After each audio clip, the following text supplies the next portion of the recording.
صلی اللہ علیہ وسلم.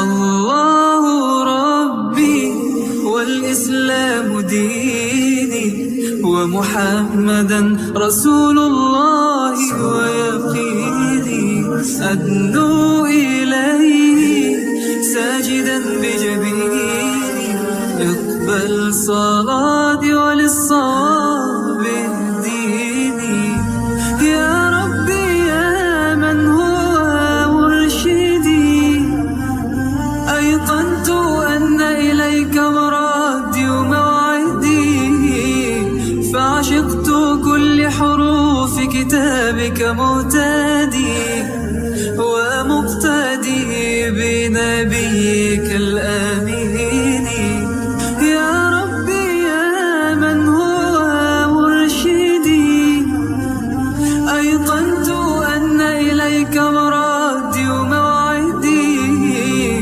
فعشقت كل حروف كتابك مهتدي ومقتدي بنبيك الأمين يا ربي يا من هو مرشدي أيقنت أن إليك مرادي وموعدي فعشقت كل حروف كتابك مهتدي ومقتدي بنبيك الأمين الله ربي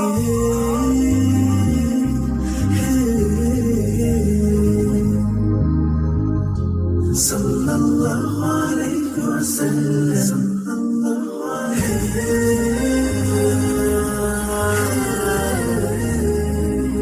اعوذ باللہ من الشیطان الرجیم. بسم اللہ الرحمن الرحیم.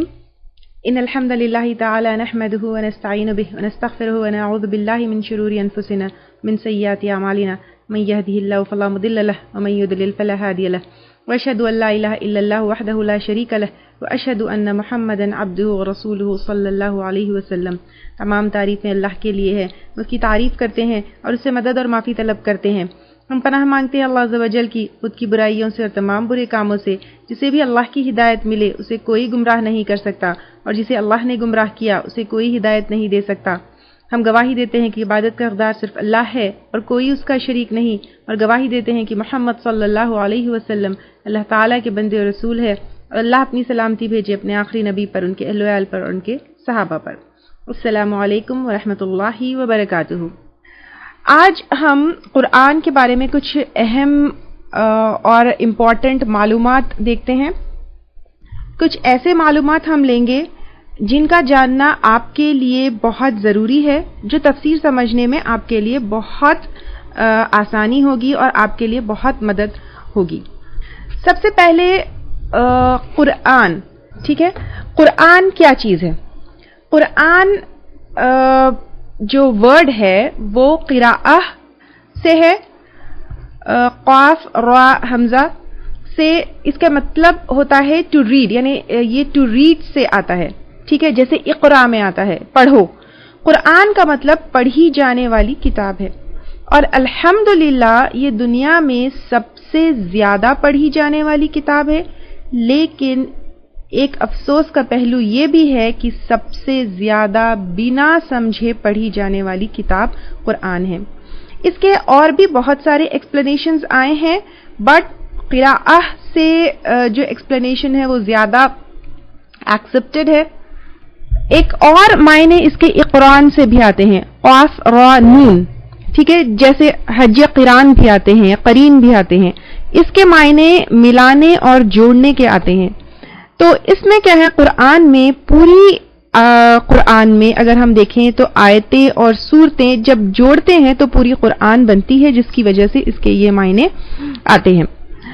اس میں قرآن کے بہت سارے نام بھی آئے ہیں، جیسے 70 سے 70 ٹائمز قرآن میں قرآن کو قرآن لفظ سے جو ہے یہ ورڈ آیا ہے. اس کے علاوہ پر قرآن کے اور بھی نام میں الفرقان، الذکر، الکتاب، التنزیل یہ بھی نام آئے ہیں. یہ قرآن کیا چیز ہے؟ ٹھیک ہے، قرآن کا اگر ہم ڈیفینیشن لیں گے تو یہ اللہ تعالی کا کلام ہے جو عربی زبان میں محمد صلی اللہ علیہ وسلم پر نازل ہوئی ہے، الفاظ اور معنی کے ساتھ، جو مصحفوں میں محفوظ کی گئی ہے، جو تواتر کے ساتھ صحابہ کے زمانے سے نقل ہوتا چلا آ رہا ہے. ٹھیک ہے، تو اب اس کو میں ایکسپلین کرتی ہوں، ڈونٹ وری. یہ اللہ تعالیٰ کا کلام ہے. کیا مطلب ہے اللہ تعالیٰ کا کلام ہے؟ ٹھیک ہے، یہ اللہ تعالیٰ کا کلام ہے جیسے سورہ شعراء آیت نمبر 192 میں اللہ تعالیٰ فرماتے ہیں وَإِنَّهُ لَتَنزِيلُ رَبِّ الْعَالَمِينَ، اور بے شک وہ یعنی قرآن رب العالمین کی نازل کردہ ہے. یعنی یہ اللہ تعالیٰ کا کلام ہے. یہ آپ صلی اللہ علیہ وسلم اس کو خود نہیں، یعنی آپ صلی اللہ علیہ وسلم کے ورڈز نہیں ہیں، نہ جبرائیل علیہ السلام کے ورڈز ہیں، نہ کسی انسان کا کلام ہے، نہ جن کی بات ہے، نہ کسی اور چیز کی بات ہے، لیکن یہ اللہ تعالیٰ کی طرف سے اللہ تعالیٰ کا کلام ہے. تو اب اس میں دیکھیے سب سے پہلے یہ ہے کہ یہ اللہ تعالیٰ کا کلام ہے. ٹھیک ہے، اللہ تعالیٰ کا کلام ہے یعنی یہ کسی اور کا کلام نہیں ہے. نہ آپ صلی اللہ علیہ وسلم نے جو ہے اس کو آپ صلی اللہ علیہ وسلم کے اپنے خود کے ورڈز ہیں، نہ جبرائیل علیہ السلام کے ورڈز ہیں، لیکن یہ کیا ہے؟ یہ اللہ تعالیٰ کا کلام ہے. اس کے بعد عربی زبان میں ہے.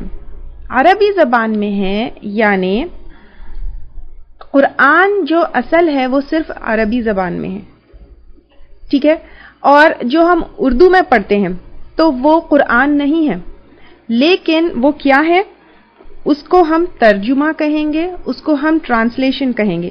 جیسے اللہ تعالیٰ فرماتے ہیں وَهَذَا لِسَانٌ عَرَبِيٌّ مُبِينٌ، یہ کس میں ہے؟ عربی زبان میں جو کھلی اور واضح ہے. اس کے علاوہ پر اِنَّا أَنزَلْنَاهُ قُرْآنًا عَرَبِيًّا، اللہ تعالیٰ جو ہے بتاتے ہیں کہ بے شک ہم نے نازل کیا ہے قرآن کو عربی زبان میں. تو یہاں پر اللہ تعالیٰ بتاتے ہیں کہ قرآن عربی زبان میں ہے، تو قرآن صرف عربی زبان میں ہے. اس کے علاوہ پر کچھ اور زبان میں پڑھتے ہیں تو وہ قرآن نہیں بلکہ ترجمہ ہوگی. اسی وجہ سے نماز میں جب ہم پڑھتے ہیں قرآن تو صرف اور صرف عربی میں پڑھنا ہے، اور قرآن کے پڑھنے پر ایک ایک لیٹر کے اوپر جو نیکی ہے 10 نیکیوں کا جو اجر ہے وہ صرف عربی زبان میں پڑھنا ہے. تو قرآن کیا ہے؟ سب سے پہلے یہ اللہ تعالیٰ کا کلام ہے. ٹھیک ہے، یہ کسی اور کا کلام نہیں ہے. دوسرا یہ عربی زبان میں ہے، تو عربی زبان کے علاوہ پر جو کچھ بھی پڑھا جاتا ہے وہ کیا ہے؟ وہ قرآن نہیں ہوگا، لیکن وہ ترجمہ ہوگا یا وہ ٹرانسلیشن ہوگا. اور آئی ہوپ کہ آپ لوگوں نے وہ اسائنمنٹ کیا ہوگا جو میں نے پچھلی کلاس میں آپ لوگوں کو دیا تھا کہ قرآن پڑھنے کی فضیلت کیا ہے، اس کے ورچوز کیا ہے. تو اس میں جو ہے آپ لوگوں نے یہ حدیث ضرور کی ہوگی جو قرآن کے ایک ایک لیٹر پڑھنے کے اوپر جو ہے اجر ہے. تو وہ جو اجر اور ثواب ہے ایک ایک لیٹر پڑھنے کے اوپر وہ عربی زبان میں پڑھنے پر ہے. ہاں ڈیفینیٹلی قرآن کے جو اسٹوڈنٹس ہوتے ہیں جو قرآن کو پڑھتے ہیں سمجھتے ہیں ان کا ایک الگ درجہ ہوتا ہے، ان کے بہت زیادہ جو ہے اس کا بہت زیادہ اجر اور ثواب ہے. لیکن جو ایک ایک لیٹر پڑھنے کے اوپر نیکی ہے وہ صرف کس میں ہے؟ عربی زبان میں پڑھنے پر ہے. عربی زبان کے علاوہ پر جیسے اگر آپ اردو میں جو ہے ٹرانسلیشن پڑھ رہے ہیں تو آپ یہ نہیں کہیں گے کہ میں قرآن پڑھ رہی ہوں، آپ یہ کہیں گے کہ میں ترجمہ پڑھ رہی ہوں، میں ٹرانسلیشن پڑھ رہی ہوں یا میں تفسیر پڑھ رہی ہوں، کیونکہ قرآن صرف عربی زبان میں ہوگی. دین جو مصحف میں محفوظ ہے، مصحف کیا چیز ہے؟ 114 صورتیں قرآن میں ہیں. ٹھیک ہے، سورہ فاتحہ سے لے کر سورہ ناس تک ایک بک میں ایک جگہ. مصحف کے معنی ہوتے ہیں collection of sheets of written copy of قرآن.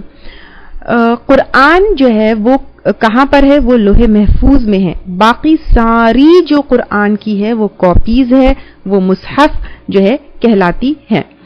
اور پوری 114 صورتیں ٹھیک ہے, ایک ساتھ ایک جگہ جب ہوتی ہے تو اس کو کیا کہتے ہیں, مصحف کہتے ہیں. جو پارے آپ کے ہاتھ میں ہوتے ہیں, ٹھیک ہے, جیسے آپ لوگوں کو رومن انگلش کا ورڈ ٹو ورڈ ٹرانسلیشن ملا, یا پھر تفسیر کی آپ کوئی کتاب لیتے ہیں جس میں قرآن کا کچھ حصہ ہوتا ہے, یا پھر قرآن کے ساتھ ساتھ اور بھی ایکسپلینیشنز جو لکھی جاتی ہے, تو اس کو ہم مصحف نہیں کہتے ہیں. وہ کیا ہوں گی, ٹرانسلیشنز ہوں گی, وہ تفاسیر کی کتابیں ہوں گی, یا پھر کچھ جز اگر ہمارے ہاتھ میں ہے, جیسے ایک ایک پارہ ہے یا قرآن کا کچھ حصہ ہے, تو پھر وہ مصحف نہیں ہوتی, بلکہ وہ قرآن کا جو ہے ایک حصہ, ایک جز, ایک پارہ جو ہے ہوتا ہے.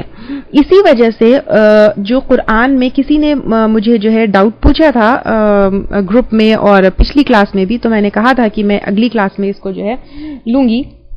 وہ یہ تھا کہ کیا اگر آپ پیریڈز میں ہیں یا مینسز میں ہیں تو یہ کورس میں جو آپ لکھ رہے ہیں یا نوٹس بنا رہے ہیں یا پھر آپ پڑھ رہے ہیں تو پھر وہ کر سکتے ہیں یا نہیں کر سکتے ہیں.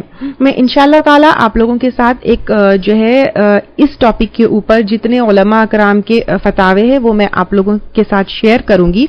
جو قرآن کو ٹچ کرنے والی بات ہے, ٹھیک ہے, مصحف کو ٹچ کرنے والی بات ہے پیریڈز میں, دیٹ از فار مصحف. جو پوری جو ہے 30 جز یا پورے 114 صورتیں ایک جو ہے بک میں ہیں, اس کو ٹچ کرنے میں جو ہے ٹچ کرنے کی بات ہے. لیکن آپ کے ہاتھ میں جو جز ہوتا ہے وہ مصحف نہیں ہوتی ہے, وہ جو ہے ایک حصہ ہے, اور اس کے اندر پھر ٹرانسلیشن لکھی ہوئی ہوتی ہے, اس کے اندر آپ بہت سارے نوٹس بناتے ہیں. تو وہ پیریڈز میں آپ پکڑ سکتے ہیں, آپ اس کو چھو سکتے ہیں, آپ جو ہے اس میں لکھ سکتے ہیں, اور آپ اس میں جو ہے پڑھ سکتے ہیں. لیکن جو ڈیٹیل میں فتاوے ہے میں اس کا ڈاکیومنٹ آپ لوگوں کے ساتھ انشاءاللہ تعالی شیئر کروں گی. اور یہ جو جز ہے وہ آپ بنا وضو کے بھی پکڑ سکتے ہیں, بنا وضو کے بھی جو ہے آپ اس کو ٹچ کر سکتے ہیں, بنا وضو کے بھی جو ہے آپ اس میں سے پڑھ سکتے ہیں. ٹھیک ہے, تو یہ کیا ہے, یہ اللہ تعالیٰ کا کلام ہے جو عربی زبان میں نازل ہوئی, محمد صلی اللہ علیہ وسلم کے اوپر نازل ہوئی. ٹھیک ہے, یہ کیسے نازل ہوئی, یہ وحی کے ذریعے آئی جو جبرائیل علیہ السلام لے کر آتے تھے. اور آپ صلی اللہ علیہ وسلم کے پاس پہلی بار وحی نہیں آئی, یعنی پہلے انبیاء اکرام کے اوپر بھی وحی آتی تھی. جب سے اللہ تعالیٰ نے انسان کو بنایا, آدم علیہ السلام سے لے کر آپ صلی اللہ علیہ وسلم تک یہ وحی کا سلسلہ اور اللہ تعالیٰ کے ساتھ جو کمیونیکیشن کا سلسلہ ہے وہ چلتا رہا. تو قرآن کس کے اوپر آئی, قرآن آپ صلی اللہ علیہ وسلم کے اوپر آئی. کون لے کر آئے, جبرائیل علیہ السلام جو تمام فرشتوں کے سردار ہے. ٹھیک ہے, جبرائیل علیہ السلام کون ہے, تمام فرشتوں کے سردار ہے. اور جیسے آتا ہے نزل بی روح الامین, اللہ تعالیٰ نے اس کو روح الامین یعنی جبرائیل علیہ السلام کے تھرو جو ہے آپ صلی اللہ علیہ وسلم کے اوپر نازل کیا, جو تواتر کے ساتھ نقل ہوتا چلا آ رہا ہے. تواتر کا کیا معنی ہے, ٹھیک ہے, تواتر کے معنی ہیں ہر جنریشن میں اتنے لوگوں نے اس کو بولا ہے, اس کو نریٹ کیا ہے کہ اس کے سچ ہونے اور اوتھینٹسٹی کے اوپر کوئی ڈاؤٹ نہیں ہے. Through successive narrations by numerous narrators اتنے لوگوں نے اس کو بیان کیا ہے کہ اس میں کوئی ڈاؤٹ نہیں ہے, اس میں کوئی شک نہیں ہے, اس کے غلط ہونے یا اس کے جو ہے صحیح نہیں ہونے کے اوپر کوئی ڈاؤٹ ہونے کی گنجائش ہی نہیں ہے. اتنے نریشنز ہے اور اتنے جنریشنز سے جو ہے لوگوں نے اس کو بیان کیا ہے. دس از کالڈ ایز تواتر. ٹھیک ہے, اب قرآن جو ہے محمد صلی اللہ علیہ وسلم کے اوپر نازل ہوئی. ٹھیک ہے, جبرائیل علیہ السلام اس کو لے کر آئے. اب ایک دن میں تو نہیں لے کر آئے, کیسے لے کر آئے, 23 ایئرز میں پوری قرآن نازل ہوئی. کس کے اوپر, آپ صلی اللہ علیہ وسلم کے اوپر. آپ صلی اللہ علیہ وسلم کی نبوت کب سے شروع ہوئی, جب آپ صلی اللہ علیہ وسلم 40 ایئرز کے تھے, یعنی ان کی ایج جب 40 ایئرز کی تھی, جب آپ کی جو ہے نبوت شروع ہوئی. آپ کو اللہ تعالیٰ نے جو ہے کے اوپر اللہ تعالیٰ نے آپ صلی اللہ علیہ وسلم کے اوپر وحی کا نزول شروع کیا, تب سے جو ہے قرآن کا نزول شروع ہوا. تو آپ صلی اللہ علیہ وسلم کے انتقال یعنی 63 ایئرز کے جب آپ صلی اللہ علیہ وسلم تھے تب تک یہ سلسلہ چلا, اور اوور پیریڈ آف 23 ایئرز یہ قرآن جو ہے پوری نازل ہوئی. پچھلے انبیاء کے اوپر جو کتابیں نازل ہوتی تھی وہ جو ہے دھیرے دھیرے نازل نہیں ہوتی تھی.